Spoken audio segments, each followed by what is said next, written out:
Today's forum is an opportunity to increase awareness regarding disparities, inequities, and challenges in early detection, diagnosis, and treatment of Alzheimer's disease and related disorders in communities of color, as well as providing family caregivers the opportunity to share their stories so that we may better understand their experiences. Now, please welcome our keynote speaker, Dr. Roy Hamilton. Dr. Hamilton is a tenured associate professor of neurology at the University of Pennsylvania with a secondary appointment in physical medicine and rehabilitation. He is the director of Penn's Laboratory for Cognition and Neural Stimulation. He is also director of the Penn Brain Science, Translation, Innovation, and Modulation Center.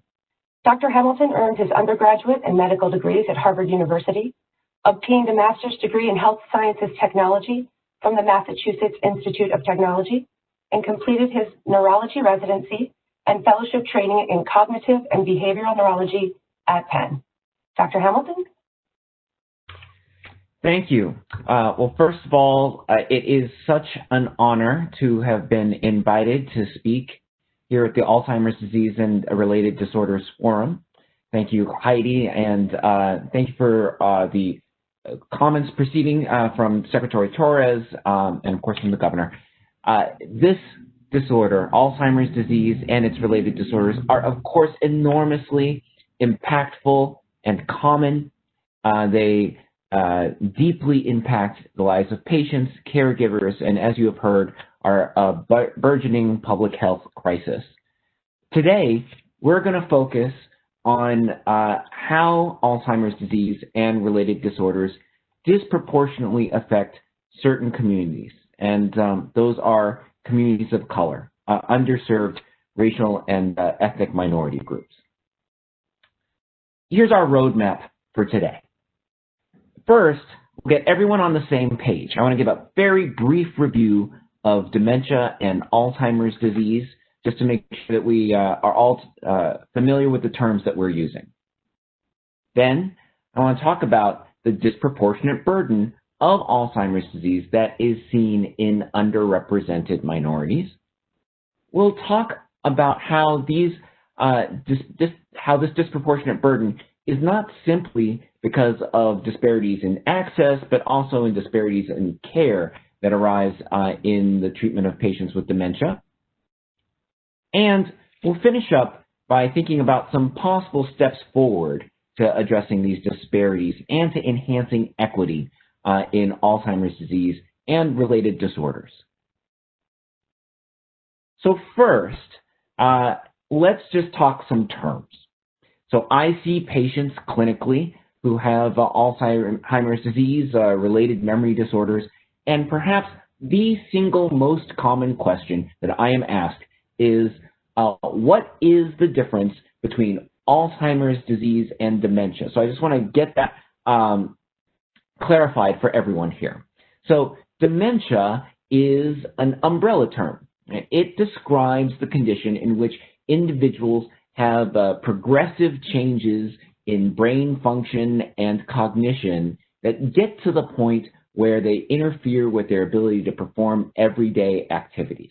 Right? A very general term for that overall process that tends to happen in individuals who are aging out of proportion to other populations. So that's dementia.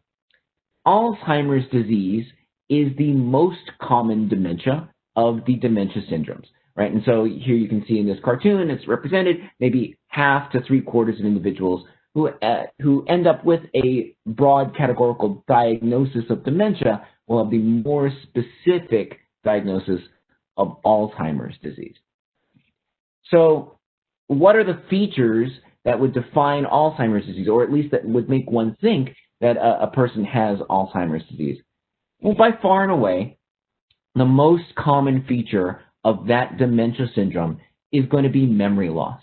And memory loss often manifests itself in a variety of complaints that patients may have or that caregivers may voice about repeating questions or stories, or not remembering prior conversations, or misplacing things, not being able to remember where they are, these kinds of things. It is one of the most common early features of typical cases of Alzheimer's disease. However, there are certainly a number of other features of this condition. So that it can involve deficits in other domains of cognition. So, for example, language, forgetting words or substituting inappropriate words, problems with speaking or reading or writing or understanding, disorientation to time or to place, not knowing what date it is, what year it is, or maybe specifically where one is, changes in one's judgment and decision-making, problems with abstract thinking, as I already mentioned, misplacing things. Sometimes individuals' personalities change in a variety of different ways, sometimes becoming more withdrawn, sometimes changing in other forms too, more irritable or more easily set off, and more broadly, difficulty performing a variety of functions, including the functions that had been familiar to them. And all of these symptoms, and others too, derive from the fact that Alzheimer's disease is a disease of the brain. And if one were to compare the brain of a healthy older person to the brain of an individual living with Alzheimer's disease, what one might commonly see is that there are large changes or changes in the overall brain volume. The volumes of the brains of individuals with Alzheimer's disease can diminish. This can happen more in specific areas of the brain that are associated with particular cognitive functions like memory, but can happen more generally as well. If one were to zoom in and look at the brain under a microscope, one would also see that these changes, this loss in brain volume, corresponds to changes that are happening on the cellular level in the brain, to the neurons or brain cells, and that there are certain abnormalities that are commonly associated with the disorder on the cellular level. The most common ones are what are called neurofibrillary tangles inside the cells, and then what are referred to as amyloid plaques, which tend to live outside and around the cells. So both at a microscopic level and at a whole brain level, the brains of individuals with Alzheimer's disease are changing in ways that make it difficult for them to function with respect to a variety of different cognitive activities and functional goals. And this condition, as I mentioned, is typically seen in individuals who are older. And one of the implications of that is that it is becoming more common in our population, as you heard from Secretary Torres, as our population ages. And so if we march through the decades, we can project, as this graph indicates, that the number of individuals who we anticipate living with Alzheimer's disease or with related disorders is projected to grow to a vast degree as we move forward in time. So it's really important for us to think of strategies for the treatment, management, and living with these disorders of cognition. So to shift gears, we're now going to focus on the fact that these disorders do not impact all populations equally. For reasons we're going to discuss, Alzheimer's disease and related disorders disproportionately affect individuals from underserved racial and ethnic groups.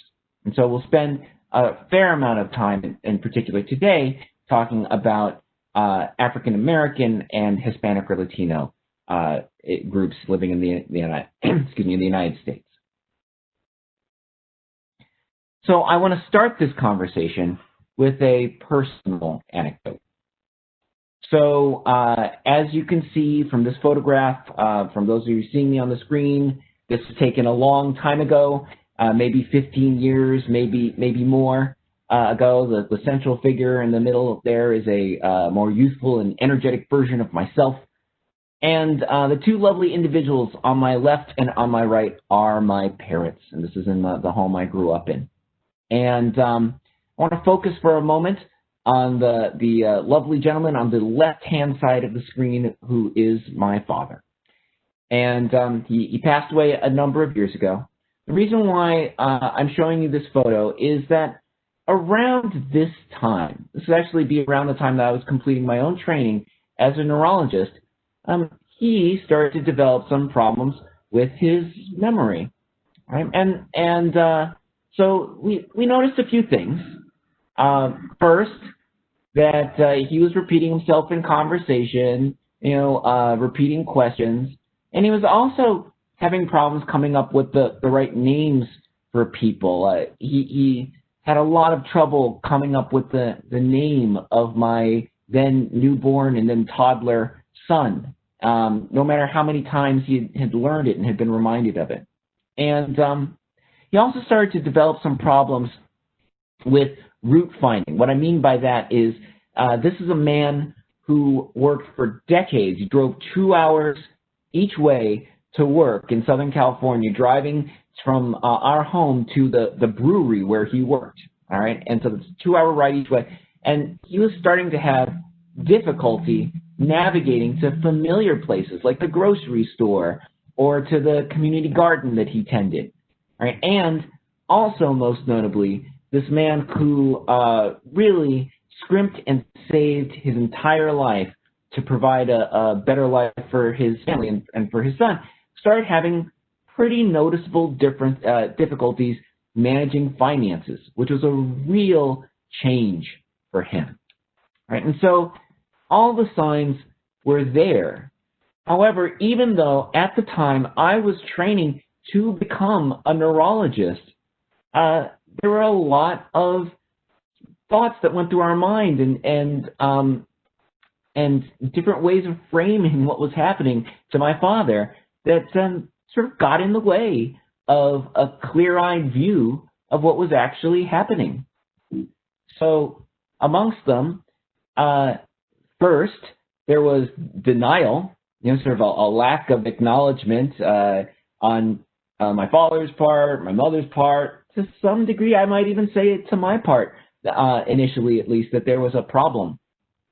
There's a failure to differentiate the condition from a psychiatric disorder. So, when we started to broach the topic that my father might have a problem with his memory, there was a lot of concern on his part, a lot of stigma and fear that we were calling him crazy, that we were saying that he was mentally ill. He had a lot of sort of terms for this and negative feelings about that, and had difficulty separating any suggestion there was a problem with his memory from broader problems with behaviors that he had a lot of built-up difficult feelings about.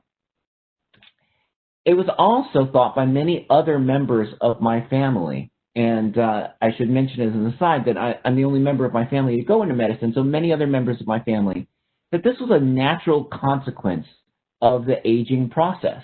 That you got to an age, and when you get to an age, this is what happens. You just forget. Also importantly, I came from a fairly religious family, and a number of times the idea was invoked by family members that what had happened to him was all part of God's will, part of God's plan, and this had consequences with respect to whether or not it was a problem that needed to be treated by a physician, to be seen in a clinical setting, or something that there was anything we could do about. And then finally, one of the things that a theme that recurrently came up was the notion that my father, who had lived through segregation, lived through the civil rights era, and a number of difficulties, including persistent racism throughout his life, that what was happening to him and to his brain was a natural consequence of a stressful life.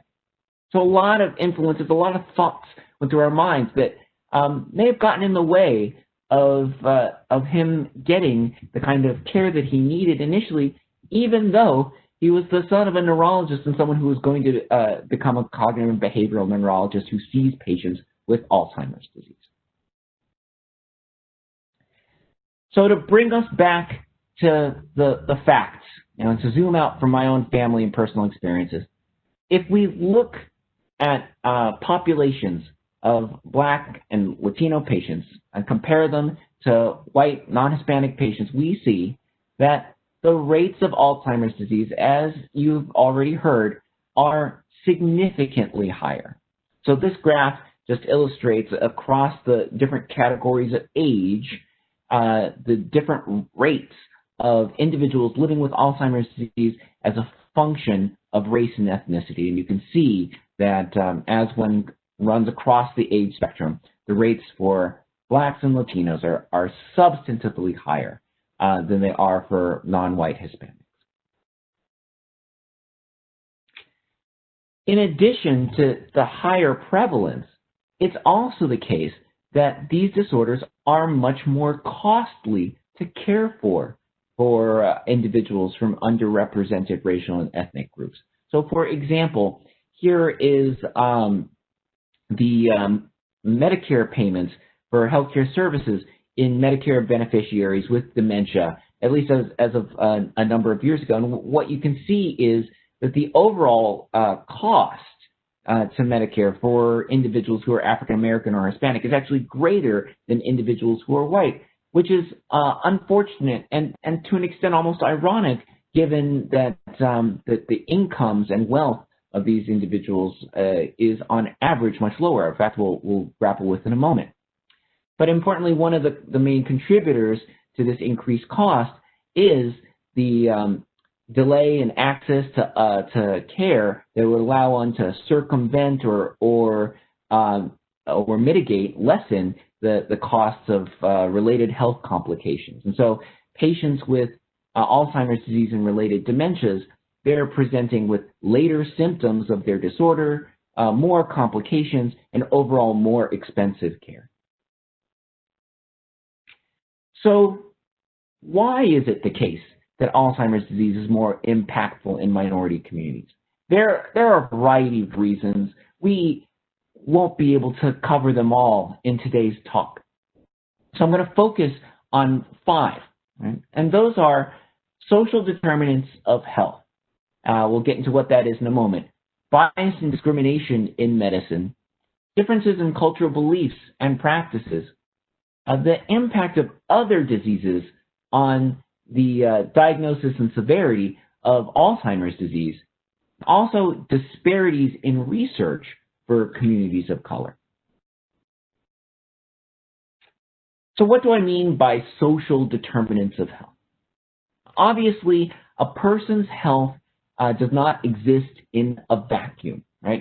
It's impacted by all sorts of factors related to the environment and context in which you live, right? And that includes your economic stability with respect to your income, employment, where you are financially, your neighborhood and your physical environment, right? Is it a safe place? Is it a place where you have access to the variety of services that you need? Your education, right? How it affects your literacy, how that affects your ability to progress to higher education or to go on to meet career goals, right? Or whether or not your education limits what you can attain in occupation and in other domains of life. Your access to food, whether you live in a food desert or in a place where you have healthy options. Social and community contexts outside of the specific neighborhood factors we talked about, and your access to healthcare systems, right? Including whether you have healthcare coverage, whether there are providers who are available to you, whether those providers can actually communicate with you if you have linguistic barriers, right? And what is the quality of care you're receiving? And all those factors contribute to overall health outcomes, including how your likelihood of demise from various diseases, disability from various diseases, how long one expects to live, how expensive your care is, right, and your overall health and functional status. And systematically in these various categories, individuals who are underserved in living in communities of color have disparities with respect to these different factors that contribute so importantly to overall health. And it's because of these disparities that we think that we see a large part of the difference in both prevalence and in outcome irrespective of what we may or may not be discovering with respect to any kinds of genetic differences. And so I want to put just a finer point on this. And in order to do that, I want to highlight this illustration, which comes from a National Geographic piece from a few years ago now.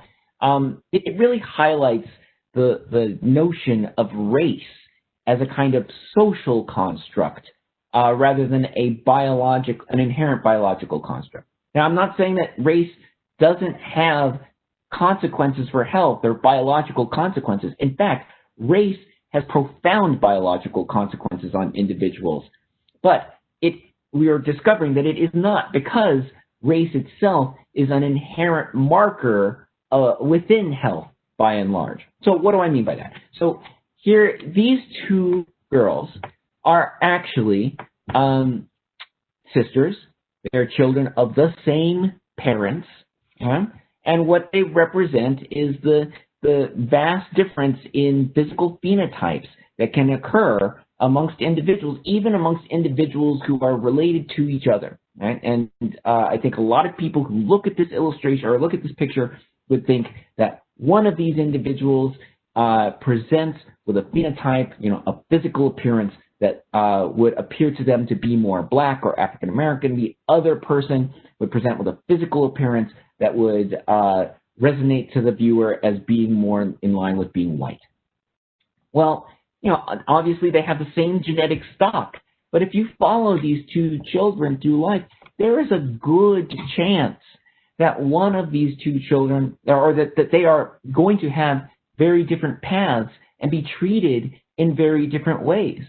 Like, there is a good chance that one of these children is going to have a more difficult time getting positive feedback from educators. There's a chance that one of these two children is going to have more negative interactions with law enforcement. There is a chance that one of these two children is going to have a harder time getting a call back from a job interview, or getting a promotion, or getting a loan for a house. Right? And that is because there are systematic differences that get enforced in this country, or that exist in this country, that occur between individuals on the basis of their perceived race. So all the sum of those experiences have profound biological consequences on individuals, because they are the things that comprise those social determinants that we just talked about. So staying on the theme of social determinants, we can look at just a couple of these in more detail. So one is the vast gap in income and wealth between African American and Latino communities versus white communities. So this is just one marker of that, one measure of that. This is the median per capita income among Medicare beneficiaries from a few years ago. And what you can see is that if we think of Black and Latino populations and compare them to our white populations, it's about half the per capita income, right? And so obviously a major determinant of your health status and your ability to look after your health. But even if we compensate, we take similar data and we factor in income and other factors, we still see that there are gaps in access to care. So in this particular graph, I'm going to draw your attention to the left-hand side of the figure, and what it's showing is whether or not individuals have a usual source of medical care. And you can see that even after factoring for income and a variety of other factors, in particular in this graph, individuals who are identified as Hispanic have a dramatic gap with respect to their access to a usual source of care. And individuals who don't have regular access to care are, of course, going to have more severe, more common negative health consequences as a result of being unable to have those health needs addressed more readily and earlier. When we talk about Alzheimer's disease and related disorders of cognition, it's very important to also think about education. It turns out that that education, cognitive activity, cognitive engagement are all important factors for determining likelihood or risk for neurodegenerative conditions that affect cognition and the degree to which they are impactful for individuals and the degree to which they have so-called cognitive reserve, the ability to continue to function in the face of neurodegenerative conditions. And here we see that there is a tremendous gap, again, between individuals in this country who are white and individuals who are Hispanic or Black. And so what this graph demonstrates is different levels of education across different groups. And you can see that especially in Hispanic populations in this particular survey, but then, across the different, but in African Americans as well, across the different levels of education, lower education is more heavily represented, right? So there are more people with less than a high school education and a high school education, and many fewer people with 1 or more years of college, compared to the white population, which shows the opposite pattern. So now let's shift from some of the social factors that affect the incidence, prevalence, and severity of Alzheimer's disease and related dementias, and talk a little bit about what happens to individuals from different groups when they seek care. Because there is substantive evidence that across the board, not just in Alzheimer's disease and related disorders, but across the board in the field of medicine, individuals from underrepresented and underserved racial and ethnic minority groups receive different and inferior care when they present to providers. Right? So we're talking about healthcare disparity. Right? And when we talk about healthcare disparity, one way we can think about that, let's sort of zoom out for a second, you can think about the difference in the quality of healthcare between minorities and non-minorities. Okay? That difference in the quality of healthcare that individuals receive, it could be comprised of several things. And one of those things might be that there's a difference in the clinical appropriateness and need, for different procedures or medications, whatever it might be, and there might be differences in patient preference. In other words, they're not being treated unequally, other than that the patient prefers, one treatment versus another. Well, that's not really what we're talking about. So we're going to ignore that for now, right? And we're going to talk about the disparity. And the disparity is comprised of either, or I should say, and both the ecology of healthcare systems, right? Something about the way that healthcare systems is set up in a way that doesn't provide equal care, or discrimination, so biases and stereotyping, differential treatment on the part of clinicians. And so that'll be our focus. So, as I mentioned a moment ago, unequal treatment is not unique to Alzheimer's disease and related disorders.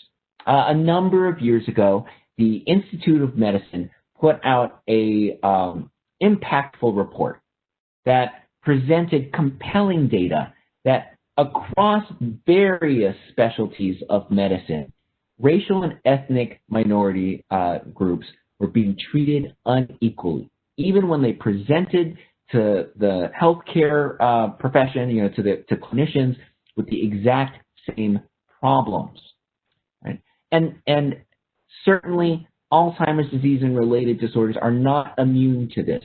So, for example, at least once they demonstrated that when patients present with dementia, African American patients are prescribed the first-line treatments, at that time acetylcholinesterase inhibitors, the first-line medications to treat Alzheimer's disease at profoundly reduced rates compared to their white peers. Right? So there's a difference in the behavior of doctors with respect to prescribing, even after a diagnosis is made. And there's very good evidence that that clinicians, that other people seeing patients with Alzheimer's disease and related disorders, that they are subject to a number of biases that might impact how they engage with patients with dementia. And these biases actually go to the very level of impacting the tools that we as clinicians employ in order to make our diagnoses. So, when I see a patient in the clinic and I'm hearing the history of their memory problems, I need measures, tools, memory tests in order to figure out the degree of their memory impairment, how much deficit they have in which area of cognition, right? And there are biases baked into the tools themselves. So, for example, the mini mental state exam, which is the most common screening tool employed by the most clinicians. So if you were to go to your primary care doctor's office and say, oh, I'm having problems with memory, it is very likely that your primary care physician will whip out the mini mental state examination. It's been demonstrated to have false positives in African Americans. It assumes certain bits of common knowledge and ability that are biased against individuals who have a lower education. So as a result of that, because education is so skewed in this country, healthy older Latinos with 1 to 4 years of education on average show up as being mildly demented, and individuals who've had no advantage of schooling and would show up on this test as being moderately demented. So it's a very inaccurate tool for quantifying deficits and capturing appropriately individuals from underrepresented racial and ethnic minorities who have a history of progressing problems with memory. And one of the challenges in our assessments of patients is that very frequently, even when we try to control for things like education, so, with the neuropsychological tests that we have, they have norms. So we can say, okay, well, we expect a person with 8 years of education, 12 years of education, 14 years of education to do about this well on these tests. It turns out these tests are typically not also accounting for differences in the quality of education. And that's important, right? Because we live in a country where individuals who are underserved and disadvantaged have often been systematically disadvantaged by things like segregated education, particularly our older patients whose educations predate the civil rights era, although I would say that we also have segregated education that continues to this day. And there are important cultural differences that impact care, often in ways that are not really considered or recognized by clinicians, right? And this can include things like culturally based differences in how families treat their elders. Now, when my dad started to develop memory symptoms, we gave him a lot of deference with respect to what he was saying was right or wrong, probably past the point where it made total sense, right? There's sort of a cultural base of respecting the patriarch of our family. Of a stigma regarding mental decline, which certainly was the case in my family, that families' plans and assumptions about who's going to care for a loved one who develops cognitive difficulties may differ across cultures and communities. Of course, there may be language barriers that get in the way of adequate care with either the sort of clinicians or with the materials that patients and caregivers can read about their disorder, poor access to medical information and support groups, and the idea, as I already expressed, that individuals from racial and ethnic underrepresented minorities may present to care overall at a later stage of dementia than their white peers. And I want to zoom in for a second on something which, when I read this article a number of years ago, really resonated with me, which was that beliefs about dementia in minority groups may differ from, quote-unquote, canonical medical views, or standard medical teaching. Right? The textbooks don't get passed around. And so what this graph shows, or what this big table shows, is the relative degree to which a cohort of African American individuals ascribed their family members' history of Alzheimer's disease to these various factors. Okay? And so this is compared to a group of white individuals. It's what's called an odds ratio. I won't get into the statistics of it, but that's what OR stands for in that middle column. Suffice it to say, if the number is 1, it means that the two cohorts, black and white patients, believe these things to approximately the same degree. If it's greater than 1, it means that the cohort of African American patients ascribed the problem more to this than their white colleagues or their white peers did. All right, and if it's less, it means they ascribed the problem less to this factor than their white peers did. So you can see that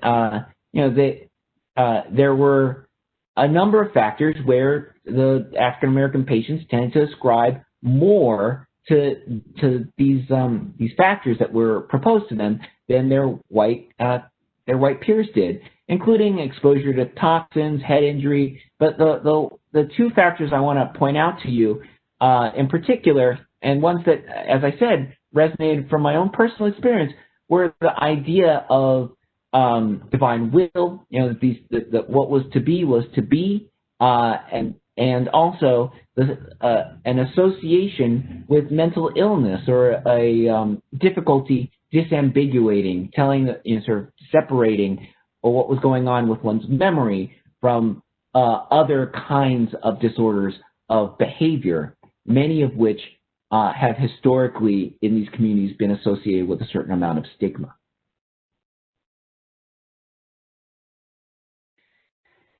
So then shifting gears further into the next factor, which is also a likely contributor, it is also the case that individuals from underserved and underrepresented racial and ethnic minority groups have a disproportionate risk for other diseases, including other diseases of the brain that can affect cognition. So one of these, as a category, is vascular disease. The same kinds of pathology that are going to give you, cerebral or cardiovascular disease, heart disease and stroke, things in that family. Right? These kinds of vascular problems are also much more common in African American and Latino communities. So there are risk factors which contribute to vascular disease, things like high blood pressure or hypertension, high cholesterol, right? And we see that these factors are much more prevalent in communities of color, right? So, and they increase your risk of also having symptomatic Alzheimer's disease. So hypertension and hypercholesterolemia sort of have been shown to increase AD risk, and a majority of African American Medicare patients, right, versus just over half of white beneficiaries have hypertension. African Americans have, again, about 60% higher risk of type 2 diabetes than white Americans. Hispanics, about a 64% higher risk. And both of these groups are more at risk for having so-called vascular dementia, so dementia on the basis of vascular disease of the brain than white Americans. So you see, this is one of those instances where these two categories of disorders interact with each other and put individuals from underrepresented and underserved groups at particular risk. Finally, I want to mention that individuals from underserved groups are heavily underrepresented in medical research, and in medical research as it pertains to Alzheimer's disease and related disorders. And this makes it a special challenge to develop novel insights into how to address the needs of these communities. So what are the reasons for disparities in clinical research, why these populations are not fully engaged? Well, some of the reasons may be lack of awareness of the research that's ongoing, lack of access to the kinds of tertiary care centers and research sites where this kind of research is very commonly done. clinician inaction. Now, maybe clinicians who are engaged in this kind of research are not actively thinking about engaging community of color. But an important contributor is a certain amount of well-justified fear and distrust of the medical research enterprise, at least as it occurs in this country. And we have a history of mistreating communities of color when it comes to biomedical research. I put two illustrations here, the right side of this slide. One from the very infamous now Tuskegee study, in which a cohort of African American men in the South was followed for decades, and in order to observe the effects, the long-term effects, including the neurologic effects of syphilis, even for years after effective treatments for syphilis were discovered. In fact, in some cases, they were steered away from getting treatment so that the study could continue, right? An egregious human rights violation. On the bottom of the slide there, I've included a photo of Henrietta Lacks, whose genetic materials, whose cells were used to create the so-called HeLa cells, a sort of category of cells that were used and continue use in biomedical research and have been invaluable, in particular in cancer research, but were obtained without her family's knowledge or her knowledge, and really caused a significant distrust between that family and a lack of understanding of what the medical field was doing with those materials, really without any permission, right? And so it's instances like these that have led to ongoing distrust of research that needs to be overcome, as well as, there are cultural beliefs about engaging in research, and the idea that sort of tied up in this, the idea of being experimented on rather than, partnered in research. And as I said, as our history bears out, there has been obviously in medical research bona fide racial and ethnic discrimination. So how do we advance care and research in Alzheimer's disease in communities of color? I'm going to focus on a couple of points. We could come up with answers, many more than can be addressed in this particular talk, but I'm going to focus on a few key points. First, I think it's critical that we partner with communities of color comprehensively to enhance awareness of Alzheimer's disease and promote diversity in research participation, right? And here I am talking about genuine partnership, not research on communities of color, research with communities of color, in which individuals from those communities, patients, caregivers, and community stakeholders are able to help guide the research that moves forward, and really have a stake in the benefits that research can bring to themselves and to their communities.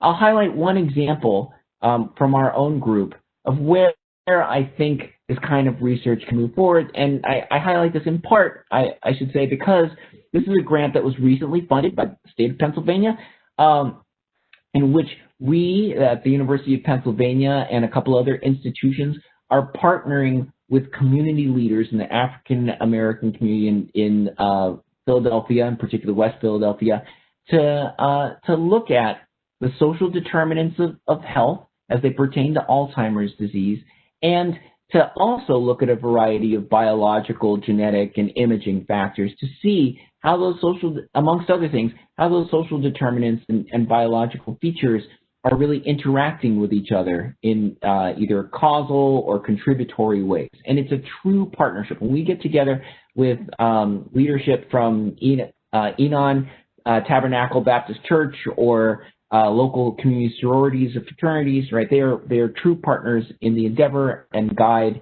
and help us shape the way in which the research proceeds. The second point that I would make is that one of the contributors that isn't often discussed, but an important contributor to the lack of focus on communities of color, and perhaps to some extent the lack of trust between communities of color and the clinician workforce, with respect to Alzheimer's disease and related disorders is that the clinician workforce with respect to Alzheimer's disease and related disorders is not very representative of communities of color. Right? Clinicians who work with neurodegenerative diseases are persons of color are heavily underrepresented in those physician and other clinician populations. Right? And so an important point towards increasing the level of attention towards communities of color actually involves increasing the diversity amongst clinicians and investigators who are working in the field of dementia. There is unequivocal evidence that individuals who come from racially diverse backgrounds have a much higher likelihood of giving consideration, thought, time, and effort towards endeavors that look towards community outreach or towards direct service of communities in need, right? And so this is an important strategic goal. So again, focusing on what we do at Penn, we've had now for a number of years a variety of pipeline programs dedicated to trying to increase the number of scholars and clinicians who come from communities of color who are interested in and committed to the research and treatment of Alzheimer's disease and related disorders. So this is a photo from a few years ago. This is actually from a program that is at the med school level. So these are medical students who are now committed to pursuing research in Alzheimer's disease. My mentee here on the right, if I can just brag for a second, is just about to finish her neurology residency and is hoping to go into cognitive neurology herself with, again, a focus in these kinds of disorders. And then finally, it's really important to promote cultural competency, including training physicians and other clinicians to recognize their own biases. Right? I talked for a moment about biases and differences in prescribing patterns of clinicians as they see patients of different races and ethnicities with dementia, differences and biases in assessment tools. Right? We really need to promote the kinds of education around cultural humility and cultural competency, and also education around these biases to help the clinical workforce and researchers really approach these populations in a more equitable way. So to conclude, I hope I've convinced you, Alzheimer's disease is more prevalent and has more severe symptoms in communities of color. There are major contributors to this inequality. They include social determinants of health, racial bias in medical care, unaddressed cultural differences, and differences in comorbid disease. And effective efforts to address disparities in Alzheimer's disease are going to require a few things: robust, authentic community partnerships, increased workforce diversity, and ongoing training to address biases and cultural differences. And with that, I thank you and I welcome your questions. Thank you so much, Dr. Hamilton. That was a terrific presentation. It looks like we have about 10 minutes left of your time. So if you have any questions for Dr. Hamilton, please put them in the chat and we will try and get to as many as we can with the time that we have allowed. Let me start with the first question here. How can providers and community-based organizations better serve communities of color? Well, I think I touched on a number of these ideas. I hope I did in the talk, but you know, I'll circle back. I'll reiterate a couple of points. So, so you asked about providers and community-based organizations. So for providers,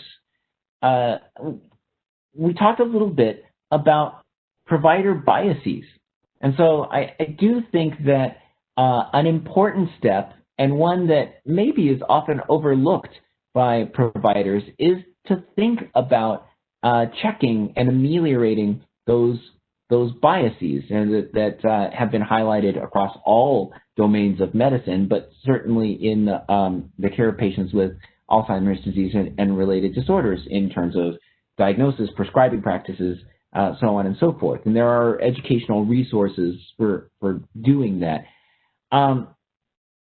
it's also important, I think, for providers to take the first step to ask, what are they doing proactively to reach out to communities of color?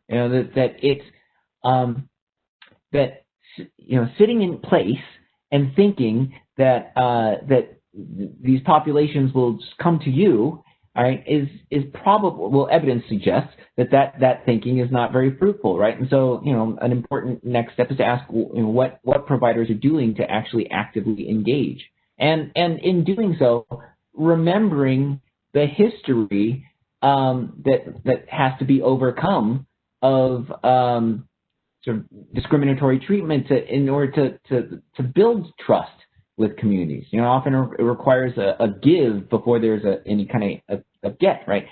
And so this will often require partnering with community organizations.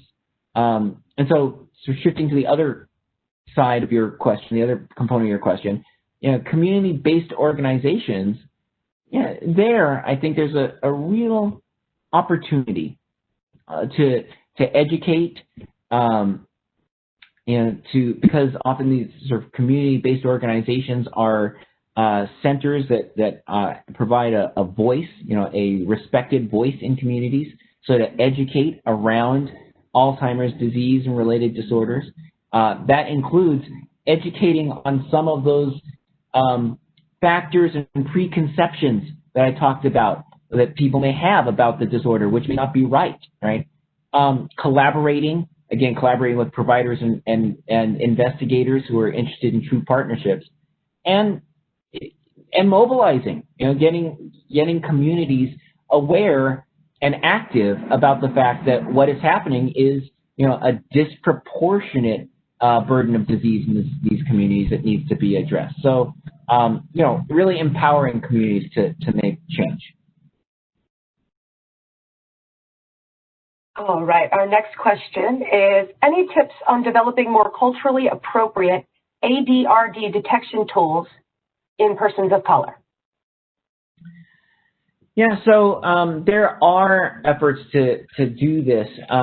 There are norms, for example. I think a relatively sort of imperfect but intermediate step, perhaps, is that some of these psychometric evaluation tools that we talked about do have more community-based norms, and there's sort of a push towards more community-based norming. So in other words, checking to see if the patterns of performance are representative of not just whole racial groups, but of specific communities in which you're doing the evaluations, right? And I think that's an important kind of step.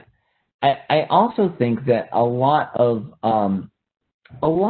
this has to come down as well to understanding perhaps more about the function to cognitive performance relationships. In other words, when patients are coming in and it is clear that they have functioned well in their communities, they've done, in many instances, have an enormous amount of what I like to call distance traveled. In other words, what they've been able to achieve in their lives in the face of remarkable adversity, some of that adversity being a low level of education or a low quality of education, right? There has to be a way to understand the correspondences between how those individuals might be actually pretty high functioning, even in the setting of what might not be or what might be biased in its sort of depressed scores on these kinds of psychometric measures, right? And so we have to do more to understand these sort of function to performance relationships, and also work hard to pick cohorts of individuals to compare to understand, what should be sort of regionally expected of an individual who comes from a particular kind of background. And we have, how are we seeing COVID's impact on caregivers of color and people living with Alzheimer's? Oh, so I would start by saying that the overall impact of COVID on individuals with Alzheimer's disease and related disorders. I feel very confident that we'll see a lot of more formal reporting on this in the future. But as a clinician, let me say that as I'm seeing my patients, now often via telehealth, often who haven't seen their loved ones in person for months, right, that the effect of this kind of social isolation on cognitive decline is palpable. It is noteworthy, right? We, as clinicians, we often tell our patients, our caregivers, that in addition to any kinds of medical treatments, that patients need to engage in physical activity, social activity, and intellectual activity, just the kinds of things that are really, really hard to do in the age of COVID. So we are seeing